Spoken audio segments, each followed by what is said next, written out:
আসসালামু আলাইকুম আ রহমতুল্লাহ। প্রিয় দেশবাসী, আশা করি সকলেই ভালো আছেন। আমিও আলহামদুলিল্লাহ ভালো আছি।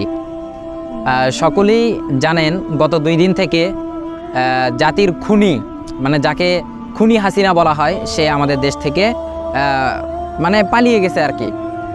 কষ্ট লাগে এই বিষয়টা, যে সুখের মুহূর্ত, আনন্দের মুহূর্ত, কিন্তু আমরা এই সময়ে অনেক জিনিস মিস করতেছি। অনেক কষ্ট লাগে যে এতগুলো মানুষের প্রাণ কিভাবে এই খুনি হাসিনা নিতে পারলো। কষ্ট লাগে আবু সাইদ ভাইয়ের কথা মনে হলে। সে কখনো, আমার মনটায় বলতেছে, সে কখনো বিশ্বাসই করে নাই যে তাকে গুলি করা হবে। সে শুধুমাত্র এরকম করে বুকটা পেতে দিয়ে দাঁড়িয়েছিল, কিন্তু সে এই যে স্বৈরাচারের অর্ডারে তারা গুলি করে দিয়েছে। যাই হোক, এরপরে শুধু তাই নয়, এই যে মুগ্ধ ভাইয়ের কথা মনে হলে, ভাই পানি লাগবে, পানি, আমাদের অনেক কষ্ট হয় এই কথাগুলো যখন শুনি, মন কলিজার ভিতরে যে কি যে একটা কষ্ট, কাউকে বোঝানোর মতো সম্ভব না।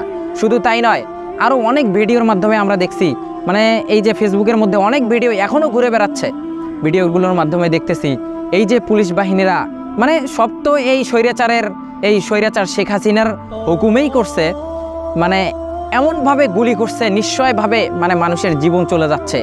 একটা ভিডিওতে আমি দেখলাম এই যে সেনাবাহিনীর ট্যাঙ্ক গাড়ি, সেগুলো পুলিশরা নিয়ে ওই ট্যাঙ্ক গাড়ির মধ্যে থেকে একটাকে একজন আমাদের ছাত্র ভাইকে এরকমভাবে বের করে তারা ফেলে দিয়ে যাচ্ছে, একদম মরদেহ নিথর লাশ হয়ে পড়ে আছে।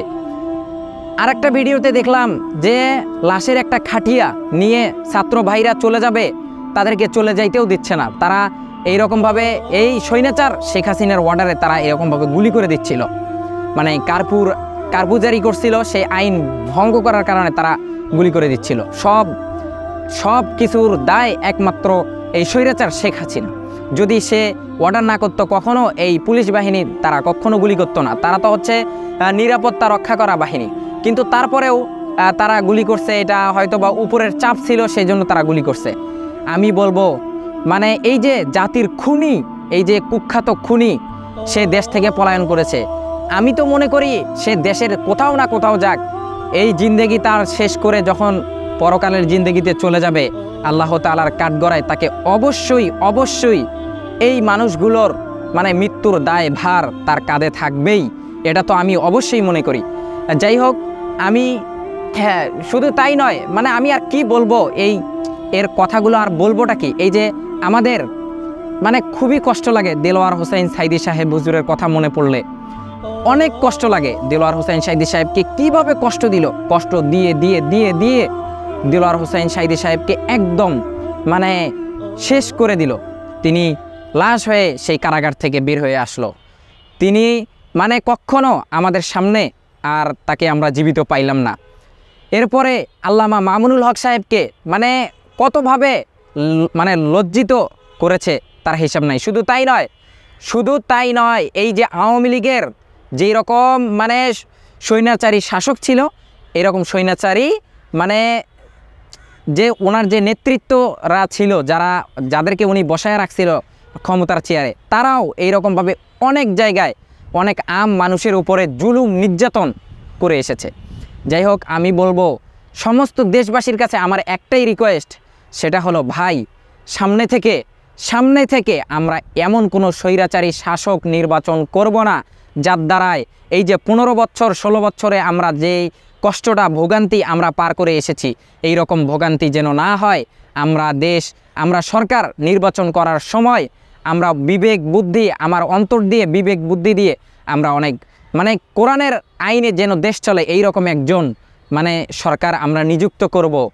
আর সকলের কাছে একটা রিকোয়েস্ট, আওয়ামী লীগের ভাইরা, এখনও অনেক আওয়ামী লীগের ভাই দেশ ছাড়তে পারে নাই, গা ঢাকা দিয়ে আছে, বিভিন্ন জায়গায় লুকিয়ে আছে।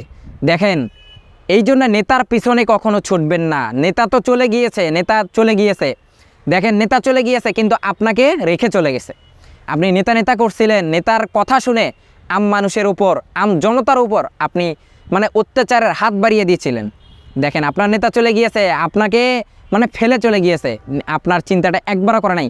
অথচ এই শেখ হাসিনা, স্বৈরাচার শাসক শেখ হাসিনা জাতির সামনে কত ধরনের কান্না যে দেখাইছে, যা বলার বাহিরে, কত ধরনের কান্না, ভেষক কান্না। এই কান্নাগুলোতে কখনো ভোলা যাবে না। শুধু তাই নয়, এগুলো কান্নাতে কখনো আমরা ভুলবো না। আমরা এই সমস্ত এই সমস্ত কিছুর থেকে শিক্ষা নিয়ে আমরা যদি সামনের দিকে অগ্রসর না হই, তাহলে আবার জাতি একটা বিপদের মুখে পড়ে যাবে। যাই হোক, আমি কোনো দলের বিরুদ্ধে বলতেছি না, কোনো ব্যক্তির বিরুদ্ধে বলতেছি না। আমি শুধু বলতেছি যে আমাদেরকে অ্যালার্ট থাকতে হবে, আমাদেরকে এই সমস্ত বিষয় থেকে সতর্ক হতে হবে যে আমরা একজন সরকার নিযুক্ত করব, তিনি যেন সমস্ত দিক থেকে কোরআনের আইনে দেশটা পরিচালনা করে, এইরকম একজন সরকার নিযুক্ত করব।